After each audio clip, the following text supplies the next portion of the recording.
Hi, I'm Dr. Jimmy Mody, practicing in Bombay for the last 17 or more years as a psychotherapist.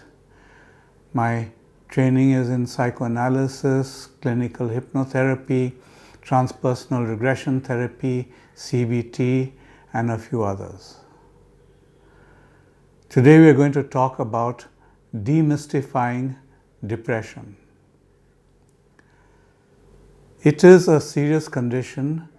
It's not just a mood swing. It's not a temporary thing. It's not just feeling low, down in the dumps. So when you start feeling depressed and it starts affecting your life in many, many ways, your eating, your sleeping, your relationships, even your work, then it's about time you started doing something about it. It affects about more than 10 to 15% of the entire population. And of that, only as much as 1/3 of these people actually come for help. And why could that be? And of the 1/3 that come for help, as many as 80 to 90% get help and are able to get some relief within 2 months itself.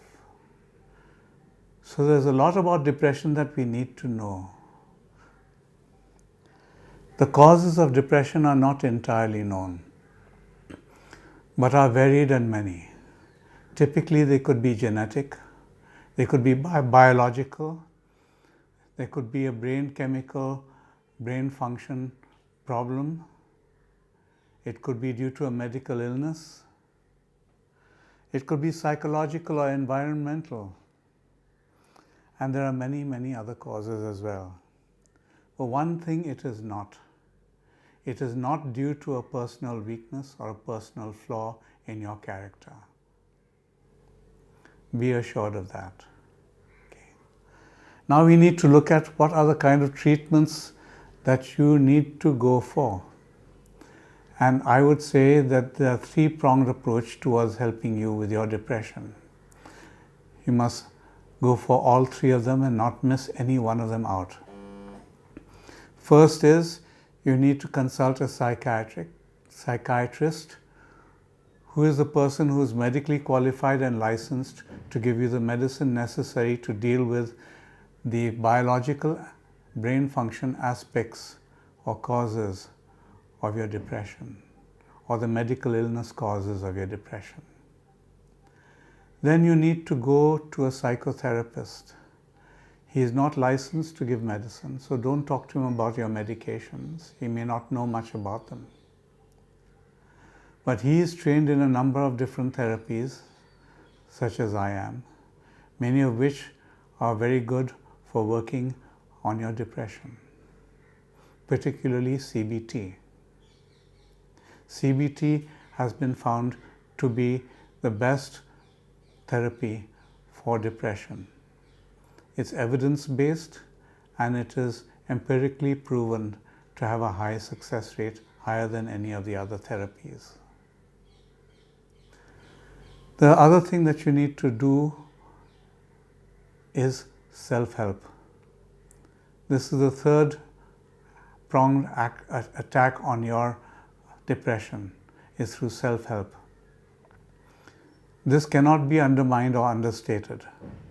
And self-help, you have to understand, comes first with exercise.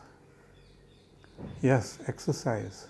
Your brain has certain chemicals called endorphins and other hormones which get activated when you do a lot of aerobic kind of exercise. So even if you do half an hour of walking or vigorous walking or running a day, that would be good. That would be important. And this is proven. And in fact, I can explain it to you right now. In prehistoric days, when prehistoric man and woman existed, there were no TVs, no convenience for cars, mobile phones, computers. We had to go out into the field and work as farmers or hunter-gatherers.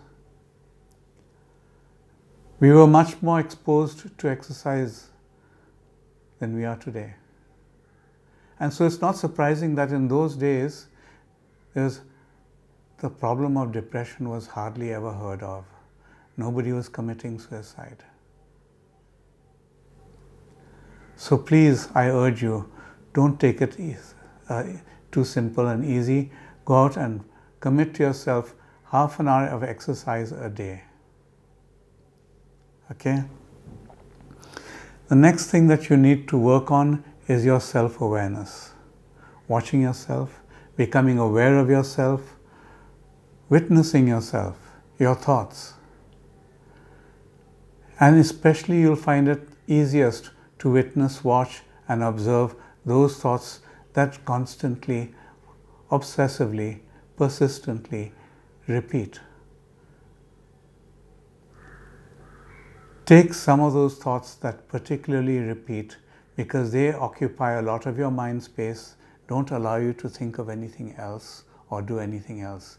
Take some of those thoughts and just write down a few of those thoughts. Look at what you've written down. It's either a very general statement, which it most probably is. Sometimes it might be specific. So a general statement would be, I am a failure. I'm not good enough. Nobody loves me.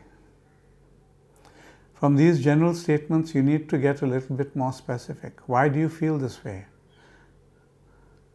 I'm a failure because every time I studied really hard for an exam in school and college, I just about managed to scrape through. Other friends who didn't study as hard as I did got top marks.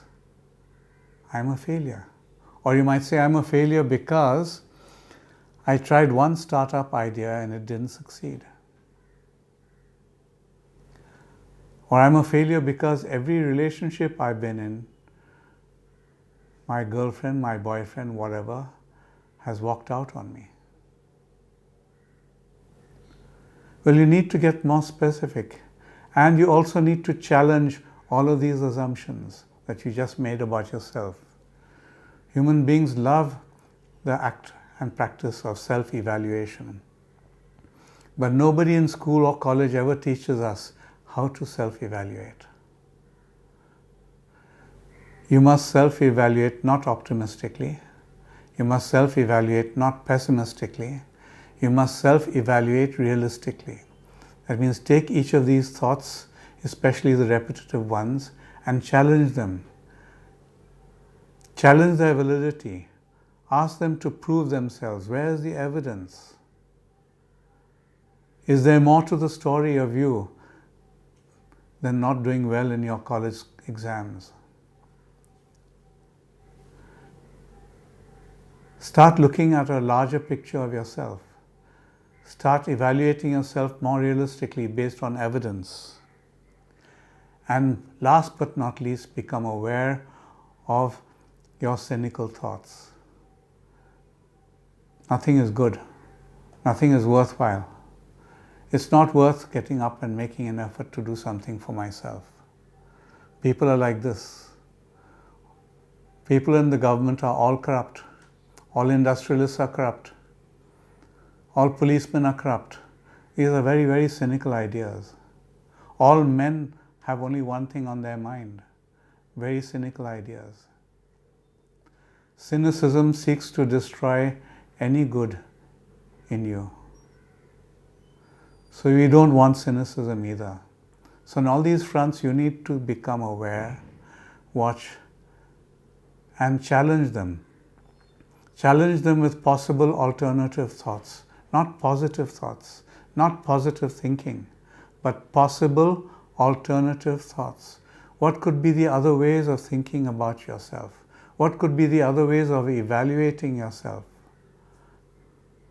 Let's get realistic. Let's look for the truth. Let's not jump to assumptions and conclusions. You do decide you need help, contact me through Lybrate.com.